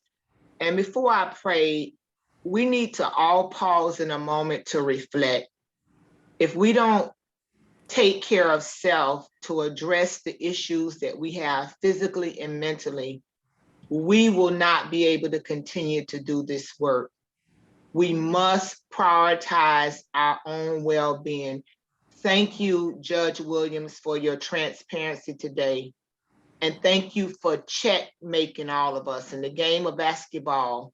Sometimes you get down to that last thing where you think you're going to win and somebody else throw you the ball and say check. Thank you for checking us today and forcing us all to reflect on our own personal health, physically and mentally. And thank you for giving us the courage to do as you have done to address whatever the issues are. Eternal God, our maker, our creator, you know us, you know our bodies, our minds, you know all about us because you created us. God, we come now collectively to intercede on behalf of our brother, Judge Williams. And we pray, God, that by your power and by your might, you would just meet him at that place where he stands in need of, God. We pray, God, for the supernatural power of the Holy Spirit to move all throughout his body. We pray now for every doctor, every nurse, every medical professional that will touch this mighty man of God, that you give them wisdom, you give them discernment. We pray for his wife and his family. And God, we pray that in the days to come, that he will find hope and strength and courage in you. For you have gifted him for such a time as this. And God, as his body, his hearing seems to be fading away, we know that you have the supernatural power to just speak and strange things happen. So God, allow your power to manifest in his body. Allow your spirit to be demonstrated in the earth realm. I pray, God, even for every person under the sound of my voice right now, whatever physical or mental ailments that anybody is struggling with, I pray that you would touch us all with your power and with your spirit, God, in the name of Jesus, that we will be whole physically, mentally, and spiritually. And God, I pray that as we continue to do this work, that you would allow our hearts to long for you like never before. At the deer panteth after the water brook, God, allow our souls to long for you, because we know that in due season, God, you will manifest your power and you'll give us victory. And the more we trust you, God, the more you'll use us for your glory. So strengthen us where we're weak, Master, and build us up where we're torn down. We pray this prayer and we give thanks and we ask it all in your name. Amen, amen, and amen. Amen. Thank you, everybody. To Judge and Mr. Walters, I'll be calling you. We're going to talk soon. Thank you all. I appreciate you. Thank you, Madam President. Thank all of you. All right.